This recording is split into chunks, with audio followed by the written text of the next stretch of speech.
तो आर्सेनल ने सनरलैंड को हरा दिया है 3-0 एमिरेट्स स्टेडियम में बहुत ही कंफर्टेबली। और जब हम लास्ट टाइम सनरलैंड से मिले थे तो उनके होम स्टेडियम में मैच हुआ था, जो कि एक बहुत ही तगड़ा मैच हुआ था। अगर तुम्हें याद हो, 2-2 का या 3-3 का ड्रॉ हुआ था और हमने पॉइंट्स ड्रॉप किए थे। लेकिन ये मैच जो कि हम खेल रहे थे सनरलैंड के अगेंस्ट अपने ही होम में, जिसमें जाका जो कि one of the most important player है, one of the most pivotal player है सनरलैंड का, वॉज एबसेंट। तो हमने बहुत ही कंफर्टेबल विन निकाली and now we are 9 points clear of Manchester City, जो कि होनी चाहिए हमारी टाइटल कंटेंडर्स। और अब कल जो मैच है मैनचेस्टर सिटी वर्सेस लिवरपूल, बहुत ही इंटरेस्टिंग हो चुका है, क्योंकि सिटी के ऊपर प्रेशर है अब। क्योंकि अगर गलती से भी कल सिटी ने अगर पॉइंट्स लूज़ किए, पॉइंट्स ड्रॉप किए, तो भाई सिटी टाइटल रेस में नहीं रहने वाली है, सिटी टॉप 4 के रेस लड़ने वाली है फिर। क्योंकि फिर यूनाइटेड जो कि अपना मैच जीत के आई है आज, भाई उनके जस्ट पीछे हैं, 3 पॉइंट पीछे है। तो भाई टेबल बहुत इंटरेस्टिंग बन रही है। लेकिन भाई, if you are new to the channel, make sure to like and subscribe and video शुरू करते हैं। तो मैं अगर लाइनअप्स की बात करूँ तो आर्सेनल की वही सेम डिफेंस लाइन थे with Calafiori starting at the left back. Calafiori का बहुत ही गंदा गेम भाई। आई थिंक रियली हिनकापिया को स्टार्ट देना चाहिए था, क्योंकि जो लास्ट मैच में उसने परफॉर्मेंस ड्रॉप किया चेल्सी के अगेंस्ट, भाई he doesn't deserve to be dropped. लेकिन भाई कैलिफरी को स्टार्ट मिला, भाई one of my favourite players. लेकिन भाई कैलिफरी ने बहुत ही गंदा गेम खेला, अगर बहुत ही गंदा। बाकी मिडफील्ड में हावर्ड स्टार्ट करा था अगेन एट नंबर 10 विद हेजू स्टार्ट करा था, क्योंकि आज बेंच पे था विद ट्रॉसार्ड एंड मैडवे के। साका की इंजरी हो चुकी है, जिसकी वजह से वो 1-2 हफ्ते तक आउट रहेगा, तो भाई मैडवे को कोई खिलाना पड़ेगा। और भाई मैडवे के भाई क्या गंदा गेम खेला है भाई। आज मैडवे का गेम ऐसा लगा कि बंदे को लगा ही नहीं, पता ही नहीं था कि भाई करना क्या है बॉल के साथ। उसके साथ बॉल आ रही थी और वो कटाने जा रहा था और कटा भी नहीं पा रहा था, और फिर ट्रैक बैक भी नहीं कर रहा था। ट्रैक बैक नहीं कर रहा था, उसकी वजह से जुबिमेंदी को आगे जाना पड़ रहा था, जिसकी वजह से आर्सेनल की मिडफील्ड खुल रही थी। तो भाई मैडवे का हॉरिबल गेम। गैब्रियल हेसुस का बहुत गंदा गेम भाई। वैसे में कोई ऐसे आर्सेनल किसी ने अच्छा खेला नहीं फर्स्ट हाफ। सिर्फ गैब्रियल ने अच्छा खेला था और राइस अच्छा खेल रहा था और हावर्ड्स अच्छा खेल रहा था और थोड़ा सा ट्रॉसार्ड। बाकी सबका बहुत ही गंदा गेम, बहुत ही एवरेज गेम जा रहा था फर्स्ट हाफ। आज एक बात जो मुझे अच्छी लगी आर्सेनल की, वो थी कि आर्सेनल आज बहुत ही थोड़ी, अगर तुम कंपेयर करोगे आर्सेनल के पहले मैचेस से, तो आर्सेनल आज बहुत ही डायरेक्ट लगी। आज आर्सेनल के प्लेयर्स आउटसाइड बॉक्स के आउटसाइड से बहुत ही शॉट्स ले रहे थे। एक और राइस का चांस जो कि जस्ट भाई इतना पास जाके गया था गोल पोस्ट से, भाई वो एक बहुत बढ़िया शॉट था। एक हावर्ड्स का शॉट था जो कि बहुत पास से गया था। And I was very happy कि आर्टेटा थोड़ा टैक्टिकली कर रहा है चेंज, कि भाई थोड़े शॉट्स लेने चाहिए हमें। क्योंकि भाई आर्सेनल का अगर तुमने गेम देखा हो तो आर्सेनल शॉट्स बिल्कुल भी नहीं लेती है भाई, बिल्कुल भी शॉट्स लेती, पता नहीं कटाते रहते हैं, फाइनल थर्ड में कटाते रहते हैं, पता नहीं फिर हक देते हैं गंदा। तो भाई आई वॉज रियली हैप्पी कि आज शॉट्स ले रहे थे। बाकी भाई सेकेंड हाफ में भाई, लेकिन सॉरी फर्स्ट हाफ में जो भाई जुबिमेंदी ने गोल मारा है भाई, we have to talk about that. भाई Zubimendi the signing of the season Arsenal के लिए। भाई जुबिमेंदी भाई व्हाट अ प्लेयर।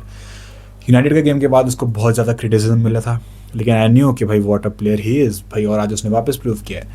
अगर तुम उसके पिछले 2-3 सीज़न देखोगे रियल सोसिएडाड में जो खेलता था, तो भाई he was not a player जो कि गोल स्कोर्स करता था। और यही लोगों की कंप्लेंट्स रहती है आर्सेनल से कि आर्सेनल के पास एक out and out superstar player नहीं है, आउट एंड एक स्ट्राइकर नहीं है कि जो एक मतलब एकलौता गोल मारे, मतलब गोल स्कोरर होगा या एकलौता प्लेयर होगा जो कि मतलब जिताएगा टीम को। जैसे कि मैनचेस्टर सिटी के पास हालैंड है, मैनचेस्टर यूनाइटेड के पास ब्रूनो फर्नांडिस है, चेल्सी के पास मे बी कोल पामर है। तो आर्सेनल के पास ऐसा कोई प्लेयर है नहीं। लेकिन द डिफरेंस है कि आर्सेनल के हर एक प्लेयर गोल स्कोर निकालते हैं। आर्सेनल के गोल्स हर जगह से आते हैं। जुबिमेंदी के आई थिंक ऑलरेडी 4 या 5 गोल हो चुकी सीजन में, जबकि वो डिफेंसिव मिडफील्डर है। राइस विनो गोल मारता है और आर्सेनल के ऐसे ही हर एक प्लेयर गोल मारता है।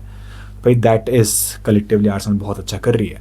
अगर मैं सनरलैंड की बात करूँ फर्स्ट हाफ में, तो भाई सनरलैंड का जो स्ट्राइकर है, मुझे उसका नाम याद नहीं आ रहा है, लेकिन भाई वो बंदा भाई क्या होल्ड अप प्ले कर रहा था भाई। सलीबा को उसने बहुत दिक्कतें दी थी और सलीबा को उसकी वजह से येलो कार्ड ही मिला था एक्चुअली में। लेकिन भाई सलीबा और गैब्रियल ने मिलकर उसके साथ डील किया।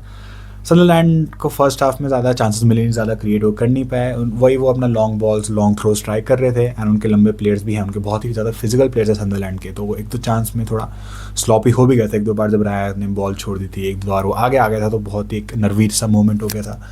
लेकिन भाई Arsenal dealt with it. First half बहुत अच्छा गया, आर्सेनल लीड के साथ जाती है 1-0 के साथ। सेकंड हाफ आता है एंड सेकंड हाफ आर्सेनल थोड़ा बेटर स्टार्ट करती है। आर्सेनल की पासिंग एक्यूरेसी बेटर होती है, आर्सेनल के शॉट्स ज़्यादा बेटर होते हैं, आर्सेनल के प्लेयर ज़्यादा शॉट्स लेते हैं और बहुत ही बेटर एक गेम प्ले ओवरऑल आता है। लेकिन भाई कैलिफोरी का सेम सेकंड हाफ गंदा जाता है, मैडवे का सेकंड हाफ गंदा जाता है, जिसकी वजह से आर्टेटा चेंजेस करता है। आर्टेटा ग्योकेरेस लाता है, आर्टेटा मार्टिनेली लाता है। साका की इंजरी की वजह से आर्सेनल के पास विंगर्स की बहुत कमी हो चुकी है और आज लास्ट में आता थे ट्रॉसार्ड भी इंजर्ड हो गया था। एंड आई रियली होप कि ज़्यादा सीरियस ना हो, क्योंकि अगर ट्रॉसार्ड इंजर्ड हो गया तो भैया हमें फिर एजे को लेफ्ट विंग खिलाना पड़ेगा और फिर मिडफील्डर हमारे पास वैसे ही मरीनो इंजर्ड है, थोड़ी दिक्कत हो जाएगी। लेकिन भाई ग्योक्रेस आता है एंड भाई विक्टर ग्योक्रेस हैज़ अराइव्ड ट्रूली भाई। पिछले 5-6 मैचेस में उसके शायद 4 या 5-6 जीए हो चुके हैं and he is delivering consistently भाई ना। उसके आज भी 2 गोल मारे हैं, पिछले मैच में भी उसने गोल मारा था, चेल्सी के अगेंस्ट उसका बहुत अच्छा परफॉर्मेंस था। और सिर्फ गोल की बात नहीं है, अगर उसके तुम ओवरऑल प्ले देखोगे, जब वो स्टार्टिंग में प्रीमियर लीग में खेल रहा था तो बहुत ही आसानी से गिर जा रहा था, बहुत ही आसानी से बुली हो जा रहा था। उसको समझ नहीं आ रहा था कि प्रीमियर लीग में कैसे खेलना है, आर्सेनल की इस सिस्टम में कैसे खेलना है। लेकिन अगर तुम अब उसकी परफॉर्मेंसेस देखोगे तो तुम्हें दिखेगा कि भाई वो बहुत ही अच्छे से सिस्टम को समझ चुका है, तुम बोल सकते हो। होल्ड अप प्ले उसका बहुत बेटर हो चुका है, उसका कंट्रोल, उसकी पासिंग एक्यूरेसी बहुत बेटर हो चुकी है। उसको पता है कब होल्ड अप प्ले करना है, कब वापस से बॉल को रिसाइकिल करना है और कब रन बनाने हैं। तो वो मुझे बहुत अच्छा लगा। एंड भाई 2 गोल आए। मार्टिनेली का वापस से ब्रिलियंट परफॉर्मेंस भाई। स्टार्टिंग ऑफ द सीजन भाई मार्टिनेली ऐसा प्लेयर था कि मैं बस चाह रहा था कि भाई ये जाए टीम से, भाई इसको बेच दो कैसे भी। लेकिन भाई अब मार्टिनेली जो परफॉर्मेंसेस ड्रॉप कर रहा है भाई, जो गोल उसने विक्टर ग्योकेरेस को असिस्ट दिया भाई, he could have easily scored that himself भाई, लेकिन नहीं, उसने ग्योकेरेस को असिस्ट दिया एंड भाई व्हाट अ ब्यूटीफुल गोल भाई। ग्योकेरेस का प्रेस आता है and that is a thing भाई। आर्सेनल का हर एक प्लेयर इंपॉर्टेंट है भाई।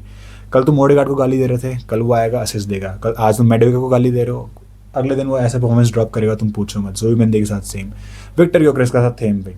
तो आर्सेनल का हर एक प्लेयर इंपॉर्टेंट है। आज हेजुस का बहुत गंदा गेम था, लेकिन अगले ही मैच में ऐसी परफॉर्मेंस ड्रॉप करेगा तुम बोलोगे भाई क्या ही खेला है। और भाई special shout out to Declan Rice भाई। डेक्लन राइस अब तो कॉमन नाम हो चुका है, हर मैच में मेंशन करता हूँ भाई। वॉट अ प्लेयर भाई, बंदा भागता रहता है भाई, भागता रहता है, थकता ही नहीं है। और भाई शायद वो कैप्टन आर्म्स बैंड पहनता नहीं होगा भाई, लेकिन भाई ही इज़ द कैप्टन भाई, give it to him already भाई। भाई बंदा क्या लीड करता है लास्ट मोमेंट तक। 2-0 आर्सेनल आराम से लीड कर रही थी, कहीं से गोल नहीं आ रहा सनदरलैंड का भाई, लेकिन लास्ट तक बंदा भाग रहा है, डिफेंड कर रहा है, पास डाल रहा है, बॉल कैरी कर रहा है, सब कुछ कर रहा है, टीम को गाइड कर रहा है कहाँ पे कब रहना है। तो भाई व्हाट अ प्लेयर भाई, डेक्लन राइस। और दूसरी तरफ वही मैनचेस्टर यूनाइटेड वर्सेस टॉटनहम हुआ, जिसमें भाई क्रिस्टियन रोमेरो ने रेड कार्ड खाया। एंड इज दैट सरप्राइजिंग भाई? क्रिस्टियन रोमेरो रेड कार्ड भाई सरप्राइजिंग नहीं है भाई। रोमेरो भाई one of the best centre backs भाई जो है प्रीमियर लीग में, लेकिन भाई बहुत ही स्लोपी रहता है। और उसने सीजन का दूसरा रेड कार्ड खा चुका है, और वो रेड कार्ड जो कि डायरेक्ट था जो उसने आज खाया, तो जिसकी वजह से क्रिस्टियन रोमेरो अगले 3 प्रीमियर लीग मैचेस मिस करेगा, और including the match against Arsenal. तो भाई आर्सेनल के पास वापस एक और एडवांटेज आ चुका है। बाकी यूनाइटेड ने लगातार 4 मैचेस जीत चुके हैं भाई कैरिक के अंडर, और लगता है उस बंदे का हेयर कट भी होने वाला है। तो भाई और यूनाइटेड भाई 4th पोजीशन में आ चुकी है, 4th पोजीशन में भाई। कैन यू बिलीव इट भाई? कौन सी दुनिया में जा रहे हैं भाई हम? अगर कल सिटी हारती है तो भाई यूनाइटेड अगर अगले हफ्ते जीत गई और कल सिटी हार गई तो भाई सिटी यूनाइटेड के बराबर पॉइंट्स आ जाएंगे भाई। भाई कैन यू बिलीव इट भाई? लोग बोल रहे हैं सिटी टाइटल रेस में है। नहीं भाई, सिटी टाइटल रेस में नहीं है। अगर सिटी कल हार गई, सिटी टॉप 4 की रेस में है, तो भाई लिवरपूल भाई you will never walk alone भाई। हरा दो भाई, कल हरा दो भाई, मज़ा आ जाएगा भाई। कम ऑन यू गनर्स भाई।